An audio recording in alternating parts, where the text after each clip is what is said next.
साथियों, स्वागत है, अभिनंदन है और छोटा सा निवेदन भी है, चैनल को सब्सक्राइब कीजिए। आप सभी के सहयोग से ही कोई काम हो सकता है और ये काम हो रहा है। आज हम बातचीत करेंगे भारतीय संविधान एवं राज्य व्यवस्था के बारे में और टॉपिक है हमारा राज्यसभा। महत्वपूर्ण टॉपिक है। अगर प्रतियोगिता परीक्षा की दृष्टि से देखें तो बहुत महत्वपूर्ण टॉपिक है। टॉपिक का नाम है राज्यसभा और राज्यसभा टॉपिक का नाम है। इसका मतलब क्या, यह भारतीय संविधान में उल्लेखित है या नहीं? तो हाँ, ये भारतीय संविधान में उल्लेखित है। अगर भारतीय संविधान में यह उल्लेखित है तो किस अनुच्छेद में उल्लेखित है?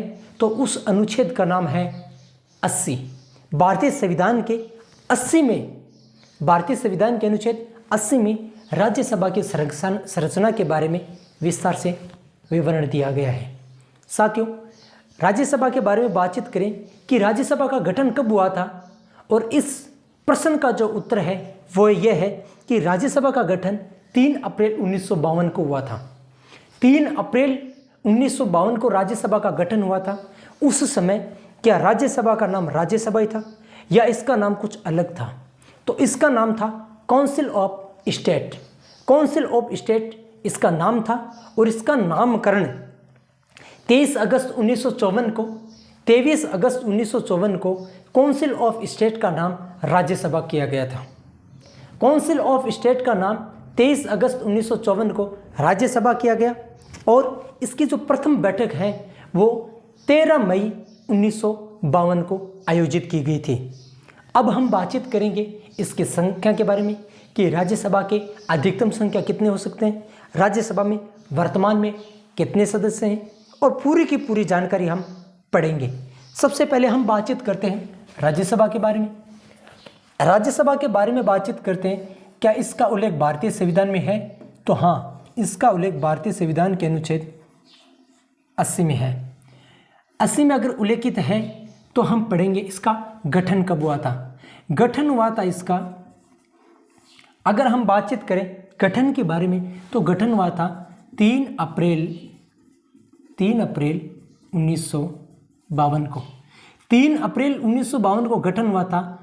उस समय इसका नाम था council of state. Council of state, council of state था। तो हम बातचीत करें 23 अगस्त 1954 की, 23 अगस्त 1954 की इसका नाम काउंसिल ऑफ स्टेट का नाम राज्यसभा किया गया। अगर हम बातचीत करें 23 अगस्त 1954 का तो इसका नाम क्या कर दिया, राज्यसभा। और अगर हम बातचीत करें प्रथम बैठक के बारे में, प्रथम बैठक का आयोजन 13 मई 1952 को प्रथम बैठक का आयोजन किया गया। प्रथम बैठक। अब हम बातचीत करेंगे कि इसकी अधिकतम संख्या कितनी है और वर्तमान संख्या कितनी है। अगर हम बातचीत करें अधिकतम संख्या की तो अधिकतम संख्या की बात करें 250, और अगर हम वर्तमान सदस्य संख्या की बात करें तो वर्तमान जो सदस्य संख्या है वो इसके 245 माने जाते हैं। कितने वर्तमान में कितने हैं? 245। अब हम पढ़ेंगे कि 245 सदस्यों का निर्वाचन किस प्रकार होता है। इससे पहले हम हमारे जो टॉपिक है उस टॉपिक के बारे में चर्चा कर लेते हैं। आज हम बात कर रहे हैं राज्यसभा के बारे में। राज्यसभा का उल्लेख भारतीय संविधान के अनुच्छेद 80 में है। इसका गठन 3 अप्रैल 1952 को हुआ था। जिस समय गठन हुआ काउंसिल ऑफ स्टेट के नाम से हुआ। 23 अगस्त 1954 को राज्यसभा नामकरण किया गया और 13 मई 1952 को प्रथम बैठक हुई। अधिकतम संख्या 250 है और वर्तमान में 245 है।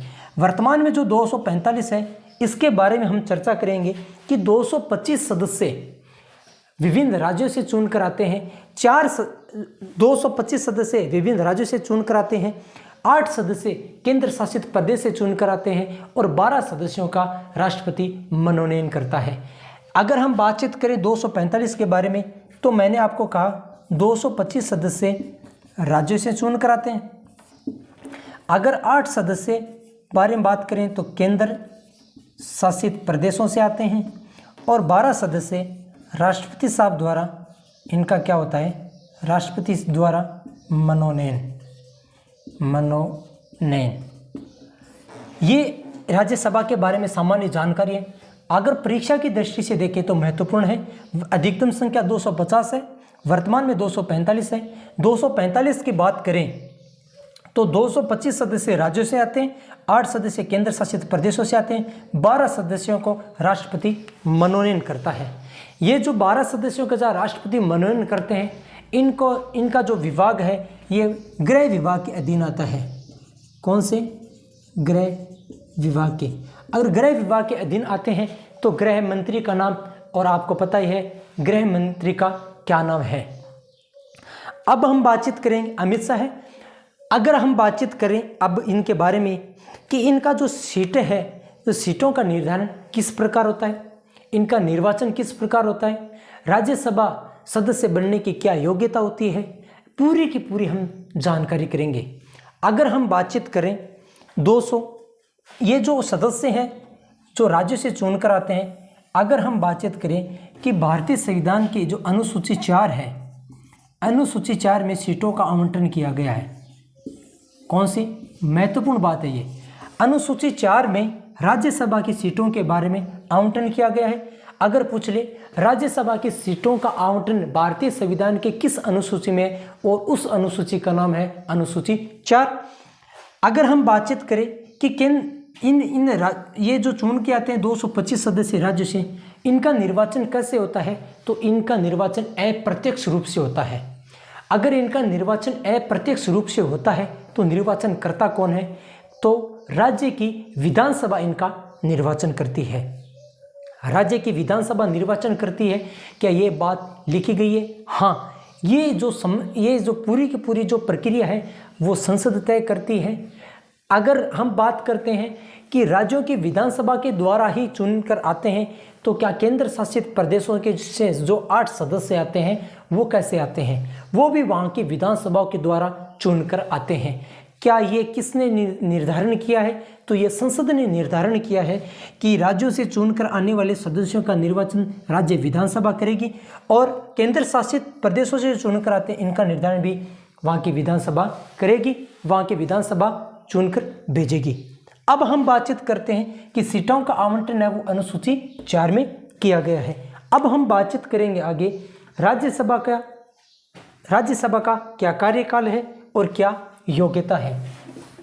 साथियों, अगर बात करें राज्यसभा का कार्यकाल, राज्यसभा का कार्यकाल की बात करें तो राज्यसभा का जो कार्यकाल है वो अगर माने सामान्य रूप से माने तो कार्यकाल माना जाता है कार्यकाल 6 वर्ष का। सामान्यतः 6 वर्ष का कैसे, ये तो हमने पहले पढ़ा ही नहीं। ये सामान्यतः कार्यकाल माना जाता है, लेकिन इसके जो सदस्य होते हैं, सदस्य हर दो वर्ष के बाद में 1/3 सदस्य पद मुक्त होते हैं। राज्यसभा के सदस्यों का क्या कार्यकाल होता है? राज्यसभा का सदस्यों का कार्यकाल सामान्यतः 6 वर्ष होता है। राज्यसभा के सदस्य हर 2 वर्ष बाद में पदमुक्त होते हैं। कितने पदमुक्त होते हैं? तो वो 1/3 सदस्य पदमुक्त होते हैं। 1/3 सदस्य 2 वर्ष बाद में हो गए, 1/3 सदस्य वापस 2 वर्ष में हो गए, और 1/3 सदस्य वापस 2 वर्ष बाद। इस प्रकार की जो ये प्रणाली है, इसलिए इसका जो सामान्यतः कार्यकाल 6 वर्ष का माना जाता है।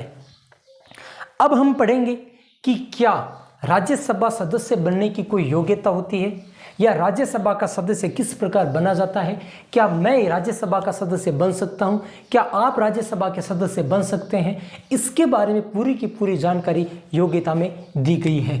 अब हम बातचीत करेंगे राज्यसभा सदस्य बनने की योग्यता। क्या क्या योग्यता है भाई?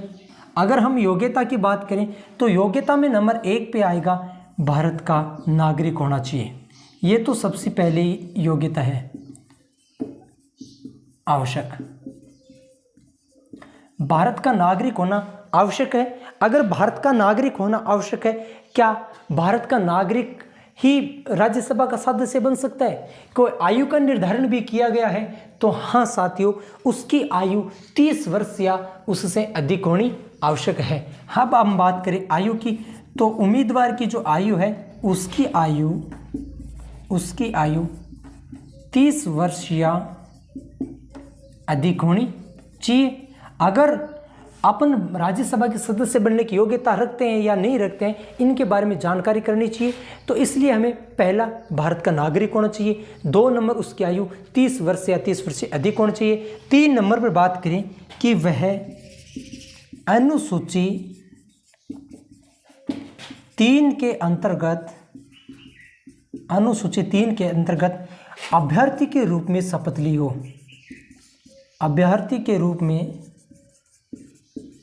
में क्या ली हो? शपथ ली हो। अभ्यर्थी के रूप में शपथ ली हो। इसके अलावा भी क्या कोई योग्यता है? हाँ, इसके अलावा भी एक योग्यता है, अगर संसद द्वारा कोई निर्धारित योग्यताओं को पूरा करता हो।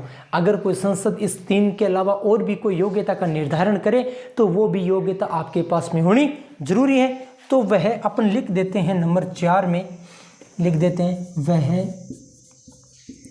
संसद द्वारा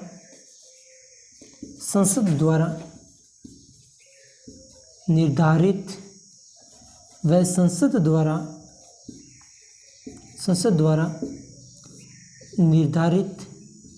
योग्यता को पूरा करता हो। हम बात कर रहे हैं कार्यकाल के बारे में। सामान्यतः कार्य 6 वर्ष माना जाता है। क्यों? क्योंकि सदस्य 2 वर्ष के बाद में 1/3 सदस्य पदमुक्त होते हैं। क्या योग्यता भी होती है? हाँ, भारत का नागरिक होना चाहिए, उसकी आयु 30 वर्ष से अधिक होनी चाहिए, वह अनुसूचित 3 के अंतर्गत अभ्यर्थी के रूप में शपथ ली हो और वह संसद के द्वारा निर्धारित योग्यताओं को पूरा करता हो। साथियों, ये राज्यसभा का सामान्य परिचय, राज्यसभा के सदस्य की योग्यता और राज्यसभा के कार्यकाल के बारे में अध्ययन किया है। अगर आपके दिमाग में एक प्रश्न आए कि राज्यसभा के जो सदस्य हैं, इनकी जो योग्यता का निर्धारण हमें कहीं उल्लेखित है, मिलता है या नहीं मिलता है, या आप अपनी मर्जी से या मन से बता रहे हो? साथियों, मैं मन से नहीं बता रहा हूँ। भारतीय संविधान के अनुच्छेद 84 में इन योग्यताओं का उल्लेख है। अगर हम बात करें योग्यताओं का, तो अगर अनुच्छेद 84 का जब अध्ययन करेंगे तो हमें इन योग्यताओं के बारे में पूरी की पूरी जानकारी मिलेगी। ये राज्यसभा के बारे में सामान्य परिचय था। साथियों, आप सभी का स्नेह और आशीर्वाद इसी प्रकार बना रहे। जय हिंद, जय भारत माता। मैं मेरी वाणी को विराम देता हूँ। Thank you.